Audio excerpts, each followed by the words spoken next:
Thank you for joining us today. It's my pleasure to do the introduction, and we're going to be talking about orchids. Are you orchid obsessed? I know I am. We have a beautiful assortment here today. Yes, we and do. then if you've had trouble with some of your orchids, and I've had some, like this little guy here is not the happiest one, we're going to show you a trick that's going to blow your mind with LECA.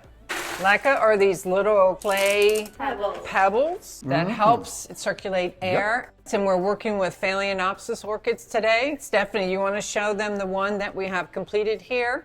You can get the LECA and put them in these glass jars and to look beautiful around your home. So, you guys ready to dig in? Sure am. Let's grow.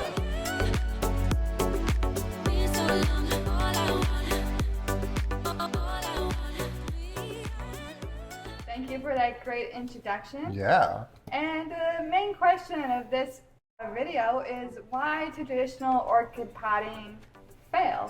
Why do they not succeed as well as you would believe with a normal potting mix? And orchids have a reputation for being kind of fussy, and that's with good reason.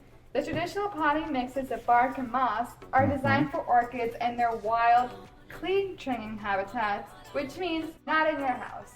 Outside? Yes. Sure. In Right. your house? No. Not so much, right? And the problem with this is the potting mixes break down quickly, which traps moisture and suffocates the orchid's roots. Yes. So true. And they don't like that. They do I not. don't think I'd like that either. Right. And many of them that you purchase from a retailer or a wholesaler, and we have some new ones here, and we have some existing ones, and we have one that we've had for years. One videos we did years ago on transfer to LECA, but we're doing this one in these decorative jars now. This one here is how it will look when it's done, and we're crazy happy that you're here, and we're ready to show you. What's else, Rachel? Root rot is the #1 orchid killer. Yes, it is. Repotting is a major stressor for the plant, often setting back blooms for months. Yes. Yes. So now I'm going to turn it over to Stephanie. Yes, because we have materials, right? We're going to be talking about materials. What are people going to need, Stephanie, to do this repotting into LECA and these decorative We containers? need orchid, Ta-da! LECA, alcohol, Right there. hydrogen peroxide, Yes. cutting shears, Mm-hmm. and glass jars or vases. And this is optional. with it. Optional or marble. Yeah, you can do some real cool decorative marbles on the top if you like, but you don't have to. We also have lava rock, big chunky lava rock, and we'll go into that in a sec. But I think what we want to do now is we're going to clear off some of the table to show you the steps. So we're going to go in to do that in a minute. We want to pull some of this out of the way so we give some real estate and show what you need to do to get these ready to go into there. So we're going to start with that right now. All right, we've made some room here. We've spread out all our orchids. And before we get started removing and loosening up all the roots, we're going to spray our hands with alcohol. Yes, we're going to spray our hands, like washing your hands. Ooh, it's cold, right, Steph? Yes. And what else are we going to spray, Steph? Our cutting shears. Yes, we are. And it's important to do this because, and we've done this on many of our videos, spray both sides, be careful, is that you don't want to inadvertently bring any pathogens into the roots. And what we're going to do now is, now that we've got our hands sterilized, like the operation's next, and we're going to bring you in up close and show you this process where we gingerly, as best as we can, remove the sphagnum moss and the grow bark of these orchids that we bought at some retailers, and then expose those roots because we're going to use them in the process. So what we're going to do now, bring you up close. Okay, one thing I want to mention before we remove the sphagnum moss is that when you get an orchid, it's probably better to let them do a full bloom before you do this process, because sometimes they can go through a little bit of adjustment. But we saw these orchids, right, Amy, and they're just so beautiful, and we wanted to share this with you. So this will work if you do it well. But if your orchids tend to drop some of the buds after the process, don't worry, it's just part of acclimating. So if you have an orchid at home that's already gone through its blooming cycle, that's probably the most ideal time to do this process. So what we're all going to do now is we're all going to take one of these, and we're going to carefully remove all the sphagnum moss and any grow stuff within the base so we can get it ready for the transfer. So we have to kind of wiggle stuff out. Oh, this one's got a ton of sphagnum and cork foam. So this is sphagnum, you can see here. And the growers will do this. They use sphagnum because it holds a lot of moisture. The orchids will like it initially, but then it can cause, like Amy mentioned and Rachel mentioned, suffocation.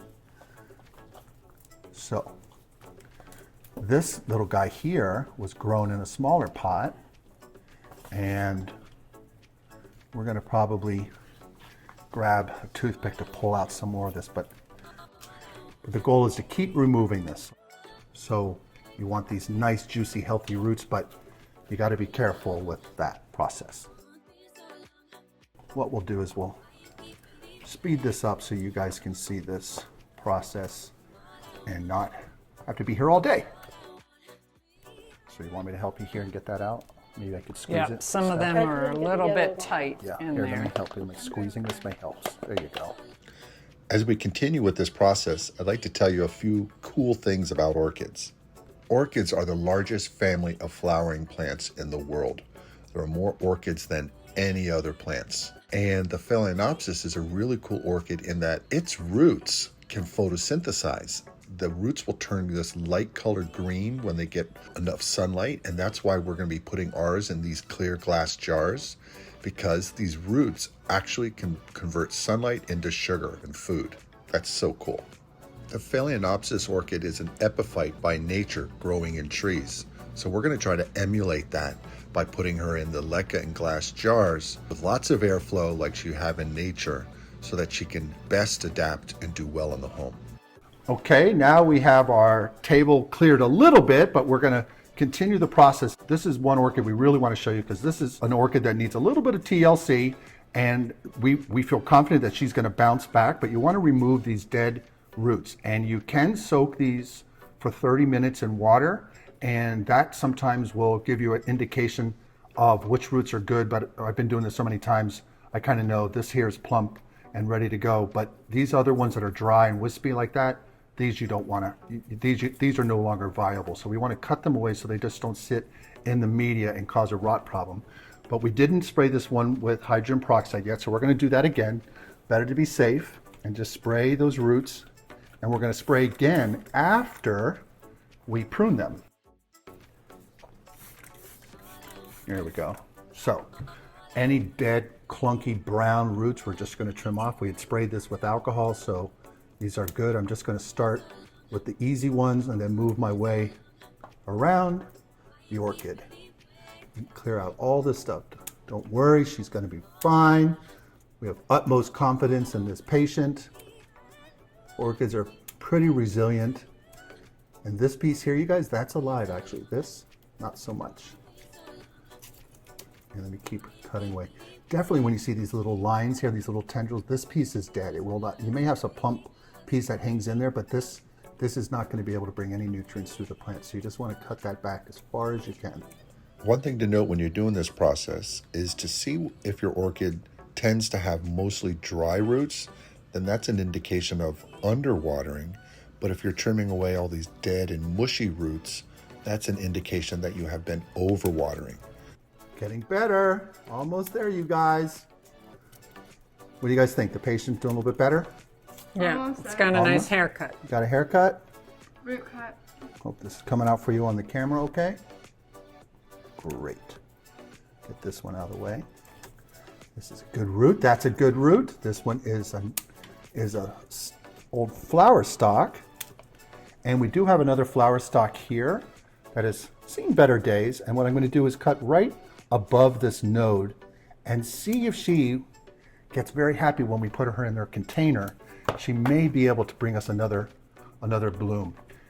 Now, we don't need all of these leaves, so this floppy Eeyore ear, I'm going to trim this one away. And she is ready to go. She doesn't look super fancy right now, but give her some time, you all, and she's going to be super happy. Now what we want to do again, Amy, can you spray again with the hydrogen peroxide? We want to just touch wherever we cut the roots and on the leaf there. There we go. So we just want to make sure that she's all nice and cleaned up and sterilized again. And We're going to combine we're her going with this to, yes, one. we're going to combine, but we're going to check these other ones and see if there's any dead roots on those. And there's a little dead root here. We're just going to trim those away so you don't have any issues with them. So you guys get the idea. Trying to make sure you guys can see this on camera, but the process is the same for all of these guys. Pretty good. That's right. Uh-huh. Hopefully this is okay. Now, if I may, Stephanie, can I switch with you? Thank you. I don't know, guys. What? These all look super viable. Happy. Look at those flowers. Oh, she's so pretty, right? I don't know, you guys. I think, between these two, I'm really crazy, and then Amy's. So let's just spray this with some hydrogen peroxide again, just to be extra safe. We don't need to do anything here, guys. She's totally healthy. All right. Can I leave this back with you, Steph? I'm sorry. We've got another patient here checking the roots. There's a little dead one here we're going to take care of, or one that's kind of dying. And again, you can soak them in water to let these plump up, and then you'll know for sure. But if you feel very squishy roots, that's a sign that it's dead. But when they stay plump, and these are already plump, you know that they're healthy roots. And if they have a little bit of brown, that's okay. It's not necessarily dead. It's when they're squishy, or they have, like, this is a dead tendril here. This piece is actually going to die. We just trim that away. And she's good to go. We're going to spray her with hydrogen peroxide as well. Sorry. Okay, give this back to Amy. And then we have a few more patients. She looks really good too, you guys. Just a little bit of dead here. Hardly any.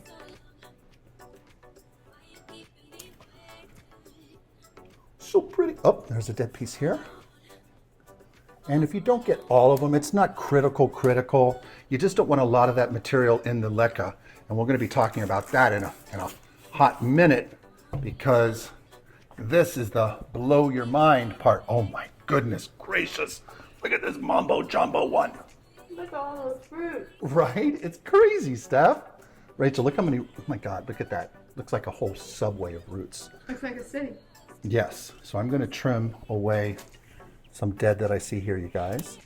There, and here. She's connected down here. Get rid of that. But a lot of this is very healthy. Wow, so healthy, you all. Let me just give her another look-see over here. Pretty good. Wow. So we're going to bring her up to the camera, and if you can spray over there, Amy, so they can see. And then we rotate her. Okay.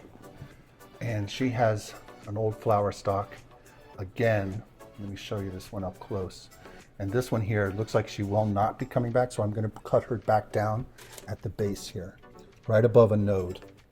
I'm going to bring that to the camera so you can kind of see. And then I'll trim it. Let's see if I can get that. There we go. And we'll take that out of the way. And I see a yellow leaf here. Oh, I'm sorry, honey. Oh, this orchid is so pretty, you all. Amy, I'm so jealous. I'm going to take this one home with me. No, you're not. Yes, please. You're my sister. I love you. Why can't I have one? So I'm going to trim this leaf down here. She's yellowing. So we're just going to cut through here, take care of that, and then hit this one with the hydrogen peroxide, please. Very good. Okay, you all. Now that we've got one that, more. oh, we have another one. Oh my goodness, this is an adventure. Last one. Oh my gosh, I don't know if I need to do anything. Oh, I do. Got it? Right here. See this all crispy one? Boom. This one here, another one with a little tendril. Let me bring that closer. And I think there's a lot of damage to this one here, so we're going to cut it right here. Get rid of that one. Is that it? Almost. Just checking some of these little pieces, but it's not make it or break it of a problem. So we'll spray that. And that is a very important process that we did together. So thank you, everyone. This is awesome. Now what we're going to do is, Amy, can you hold this one? We're going to talk a little bit about LECA and why this process blows everyone's mind. if I could, I'm going to need Stephanie's help. Rachel, could you hold this beautiful orchid? And Amy, can you hold this other one here? We should probably lean them in so people can see them on camera because they're so beautiful. Okay, so in this process of using glass jars, the reason we want to use glass jars is that these guys will create a microclimate for these orchids. It's going to hold moisture.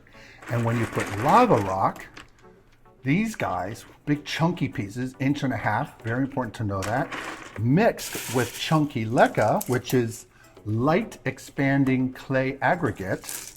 These guys, and these are like 3/4 inch, some of these are really big. We like these because it creates a lot of airflow, and that's very, very good for these orchids. We have some other LECA here, and Stephanie's going to grab some and show it on camera over here. You just reach your hand over there, Steph. You can see these guys are a little bit smaller. These guys are fine too. Sorry, I got orangutan arm stuff. I'll show. These are like 1/2 inch or smaller. These will do just as will do as well. Not as well, but they'll still work. We have ours done actually with that and some lava rock deep inside. But it's preferred to use the bigger LECA. So if you bring your hand up to next to mine, Steph, with the LECA, the small LECA you have there, and we'll show them the difference in the size. Stretch a little bit more for the camera. There we go. So you guys can see the difference. This will work, but we prefer to use this. You can even mix it in. So now what we're going to do is, and I completely forgot, so I need Rachel and Steph and Amy's help on which one goes where, and hopefully you can see these on camera, and we're going to start first filling up the jar to a point where we want to set the orchid. This may not be the one that goes here, but we want to make sure we have a few inches left at the top because we want to use our decorative pebbles. So you want to first fill it up to where these roots are, and then you fill around it. So what we're going to do is we're going to organize. This one does not go there, I recall. I think yellow's this beautiful yellow one from Rachel. Look at that, isn't that beautiful? We're going to mix some in there. Steph, go ahead and start with the big LECA and mix some of that lava rock in. And just keep going. And we're going to measure, hold up one sec, we're going to measure to about here. We're going to, sorry, down here at 1/3, we're going to set the orchid in there because that's where her roots are. And then we're just going to continue to fill up around her. Yep, a little more.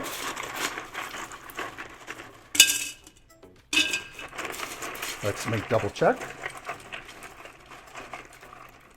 Almost.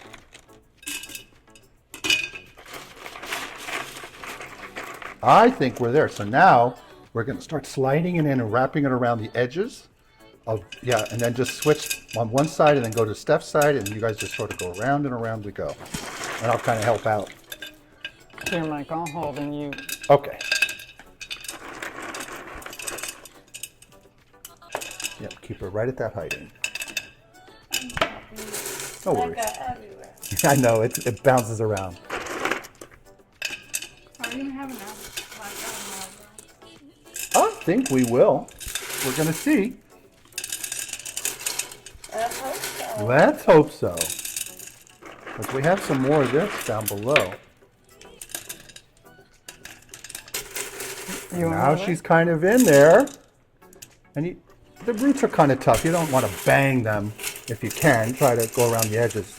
But orchids are more resilient than people give them credit. Oopsie daisy. I'm going to get some chunky guys. Yes. And so what's happening here, you guys, right now it's happening because these we rinsed off. You do want to rinse your LECA and your lava rock before you use it because these guys have a lot of dust and stuff that get in wash away in the water, make it a little messy. But you do want to clean them beforehand and then fill these beauties up just like we did. And we're almost done, Steph. I only think we need a few more.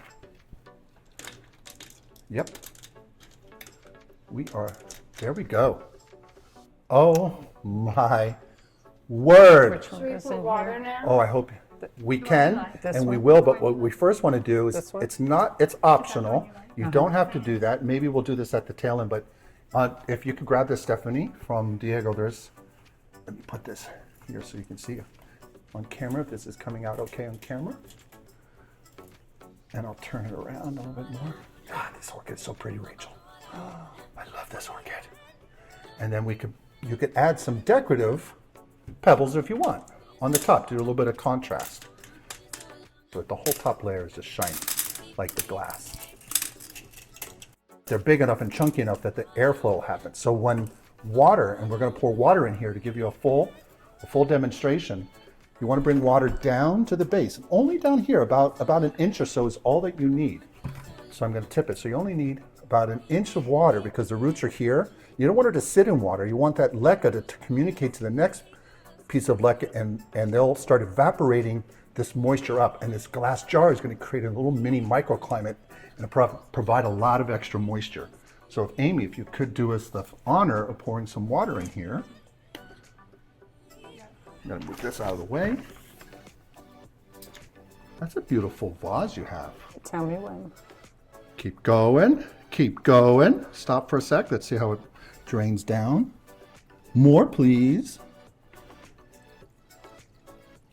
More, please. Stop, please. A little bit more.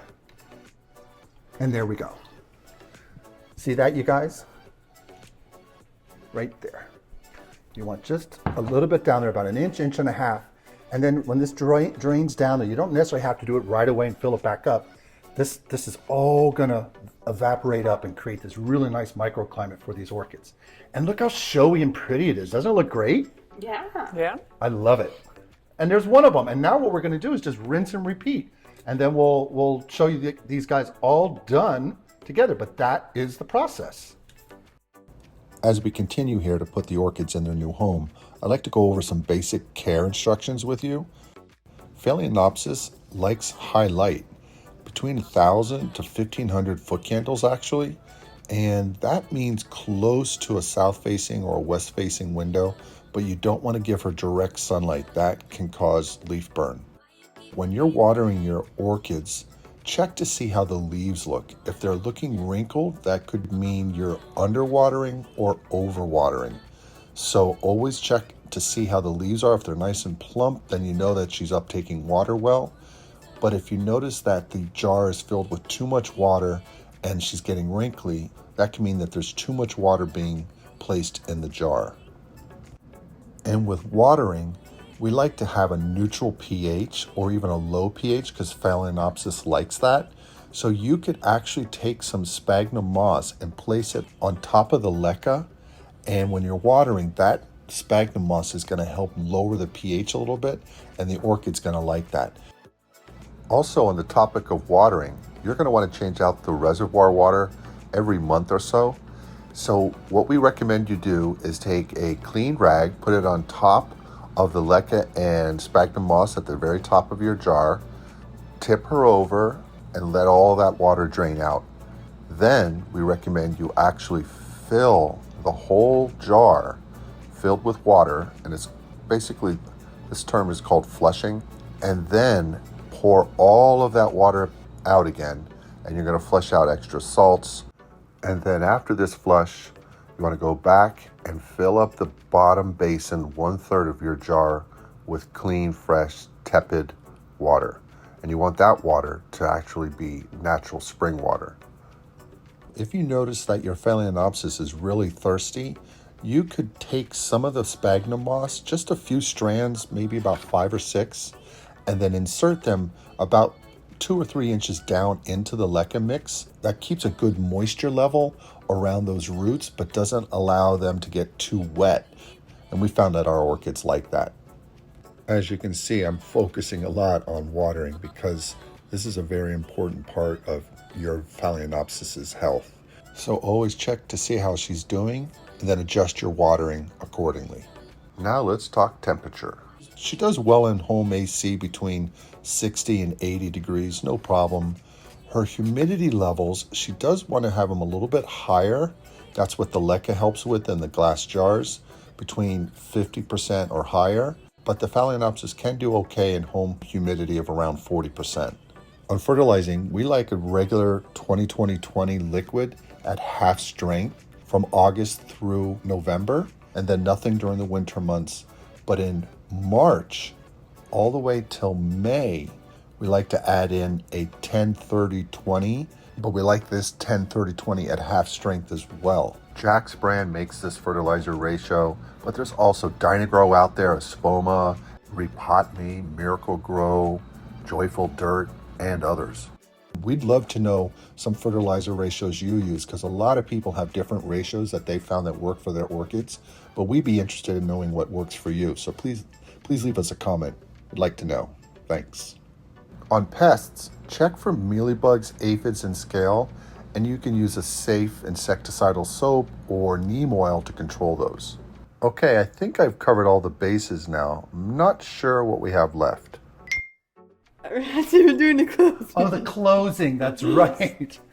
We want to thank you so much for joining us. What do you guys think? You think it came out okay? I love it. I love it. Well, we want to Very know. dramatic. Yeah, we want to know what you think. So, if they have a question, what are they supposed to do? Rach? Leave a comment below. Oh yeah, that's right, Steph. And Rachel. Make sure you. Like and subscribe. Yes, that right. way That's right. that way you can find out more about what we do on our channel, and we do a lot on indoor house plants, outdoor garden advice, and landscape architecture design help for your South Florida garden and your garden in general. And there's more to come soon as well. Yes. More to come. Yes. And Yes. you can see more of us, not him. Oh my God, these are so pretty. We would love to know from you which color you guys like the most. For me, I mean, I love our little girl because she's the reason we did this video, because she's just popping. And you guys, this one just opened today. I'm so proud of her. And you know, you can always jazz her up with diamonds are forever. My favorite is that white one. Oh, this one yeah, here. It's The white flower. I like beautiful. Really? the yellow.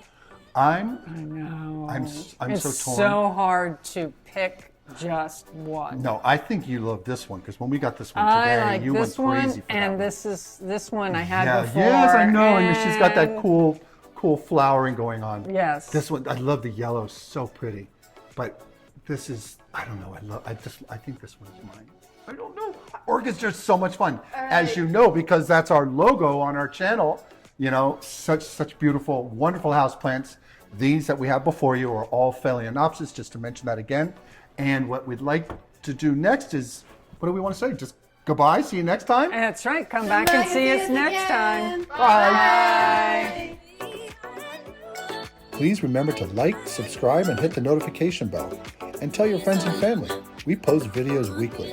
Thanks.